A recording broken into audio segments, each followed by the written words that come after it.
Hello বন্ধুরা, মাত্র 2 রাতে ভারী বৃষ্টিতে এখানে সব আলু জমির জলের তলায় ডুবে গেছে। অনেক চাষি ঋণ নিয়ে এমনি কি সোনা গয়না বন্ধক রেখে আলু চাষ করেছিলেন, এখন সবটাই জলের নিচে। কৃষকদের মাথায় এখন হাত। চলো দেখাই তোমাদের পুরো পরিস্থিতি। তো বন্ধুরা, কেমন আছো সবাই? আমি সুজয় আর তোমরা দেখছো আমার ব্লগ। আজকে আমি চলে এসেছি আমাদের এখানকার এক চাষের মাঠে, আর এখানে এসে দেখলাম খুবই খারাপ অবস্থা।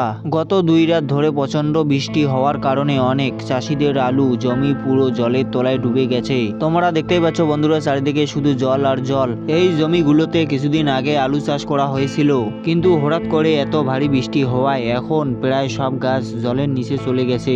সবচেয়ে কষ্টের বিষয় হলো অনেক চাষি ঋণ ধার করে এমনি কি নিজে সোনা গয়না বন্ধক রেখে আলু চাষ করেছিলেন। তারা আশা করেছিল এই ফসল থেকে কিছু লাভ হবে, কিন্তু এই অবস্থা চাষিদের মাথায় হাত পড়ে গেছে। কারণ অনেকেই ভাবছিলেন 1 থেকে 2 দিনের মধ্যে আলু তুলবেন, কিন্তু তার আগেই এই বৃষ্টি সব নষ্ট করে দিল।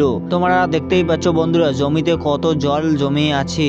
যদি এই জল দ্রুত না নামে তাহলে অনেক আলু মাটির নিচে নষ্ট হয়ে যেতে পারে। এইদিকে বাজারে আলুর দাম খুব একটা ভালো নেই, আর অন্যদিকে এমন প্রকৃতির সমস্যার কারণে চাষিদের আরো বড় ক্ষতির মুখে পড়েছেন।